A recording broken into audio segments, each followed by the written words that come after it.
Le retour au pays est triomphal. La foule s'étale à perte de vue.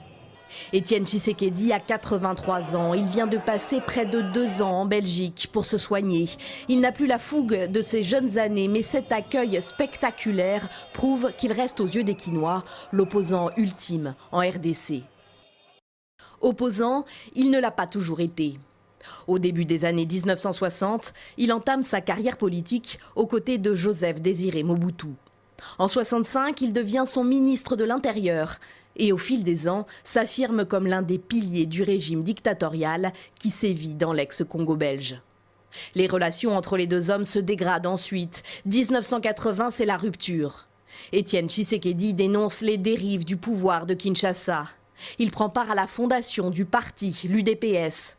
Son engagement dans l'opposition lui vaut d'être plusieurs fois emprisonné. Ce régime n'a jamais toléré la contradiction. Ça fait qu'il a toujours frappé avec violence tout ce qui allait à l'encontre de la volonté du dictateur. En 1996, le régime Mobutu se meurt. Le maréchal président, malade, affaibli, n'exerce plus le pouvoir. Alors que les troupes de Laurent Désiré Kabila s'approchent de Kinshasa. Étienne Tshisekedi se rend à Nice, en France, où Mobutu s'est retiré et propose une alliance à son ancien ennemi. Les deux hommes retournent au Zaïre. Étienne Tshisekedi devient le Premier ministre de Mobutu pour 7 jours et Laurent Désiré Kabila prend le pouvoir. Opposant à Kabila père jusqu'à son assassinat en 2001, puis à Kabila fils, le Sphinx de Limete, comme on le surnomme, boycotte la présidentielle de 2006, les premières élections libres de son pays, qui consacre Joseph Kabila comme président de la RDC. 5 ans plus tard, en 2011, il joue le jeu démocratique et fait activement campagne. Attention, réfléchissez bien quand vous irez voter. Ne mettez pas n'importe quel bulletin dans l'urne.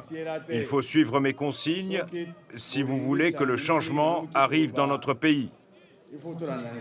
À la suite d'un scrutin décrié, Joseph Kabila est une nouvelle fois proclamé président de la République. Étienne Tshisekedi, très en colère, revendique la victoire et demande à ses partisans de se mobiliser. Je vous demande à vous tous de rechercher ce monsieur partout où il est dans le territoire national et de me l'amener ici vivant. Depuis lors, il se fera appeler président et prêtera même serment chez lui dans sa résidence de Limete à Kinshasa. Du Congo, je jure solennellement. Mais déjà la maladie le guette et bientôt ce sera l'exil en Belgique pour raisons médicales.